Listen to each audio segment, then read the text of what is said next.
ജമ്മു കശ്മീരിലെ പൂഞ്ചിൽ വെടിനിർത്തൽ കരാർ ലംഘനമുണ്ടായെന്ന റിപ്പോർട്ടുകൾ തള്ളി ഇന്ത്യൻ കരസേന. പൂഞ്ചിലെ കൃഷ്ണഘാട്ടി സെക്ടറിൽ പാകിസ്ഥാൻ വെടിനിർത്തൽ കരാർ ലംഘിച്ചെന്നും ഇന്ത്യൻ സൈന്യം തിരിച്ചടിച്ചെന്നുമായിരുന്നു റിപ്പോർട്ടുകൾ. സ്ഥിരീകരിക്കാത്ത റിപ്പോർട്ടുകൾ പ്രചരിപ്പിക്കുന്നത് ഒഴിവാക്കണമെന്ന് കരസേന ആവശ്യപ്പെട്ടു.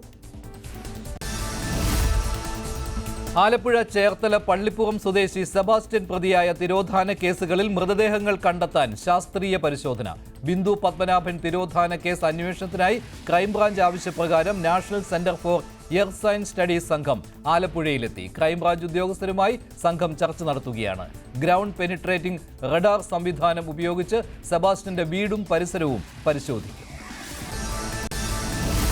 ഏറ്റുമാനൂർ സ്വദേശി ജൈനമ്മ തിരോധാന കേസിൽ സെബാസ്റ്റ്യന്റെ ഭാര്യ സുബിയുടെ മൊഴി ക്രൈംബ്രാഞ്ച് രേഖപ്പെടുത്തുന്നു. കോട്ടയം ക്രൈംബ്രാഞ്ച് ഓഫീസിലേക്ക് വിളിച്ചു വരുത്തിയാണ് മൊഴിയെടുപ്പ്.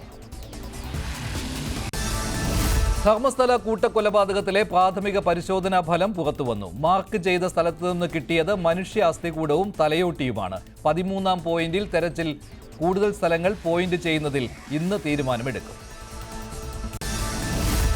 പ്രൊഡ്യൂസേഴ്സ് അസോസിയേഷനെതിരായ വിമർശനത്തിൽ ഉറച്ച് സാന്ദ്ര തോമസ്. സ്ക്രൂട്ടിനിയുടെ പേരിൽ നടന്നത് നാടകമാണെന്ന് സാന്ദ്ര. സംഘടനയിലെ ചെറിയ വിഭാഗം മാത്രം എതിര് നിൽക്കുമ്പോൾ സിനിമാ മേഖലയിലെ ഭൂരിഭാഗവും തന്നെ പിന്തുണയ്ക്കുന്നവരാണെന്നും സാന്ദ്ര തോമസ്. സംഘടനയിൽ സ്ത്രീകൾക്ക് അനുകൂലമായ സാഹചര്യം ഉണ്ടാക്കാൻ ശ്രമം തുടരും. കോടതിയിൽ നിന്ന് അനുകൂല തീരുമാനമുണ്ടാകുമെന്നാണ് പ്രതീക്ഷയെന്നും സാന്ദ്ര തോമസ് ന്യൂസ് 18നോട് പറഞ്ഞു. കണ്ണൂരിൽ സ്വകാര്യ ബസ് മറിഞ്ഞു. 4 പേർക്ക് പരിക്കേറ്റു. ഇരിട്ടി, വിളമന, കരിമണ്ണൂരിലാണ് അപകടം. ഫയർഫോഴ്സും നാട്ടുകാരും ചേർന്ന് രക്ഷാപ്രവർത്തനം നടത്തി. പരിക്കേറ്റവരെ ആശുപത്രിയിൽ പ്രവേശിപ്പിച്ചു.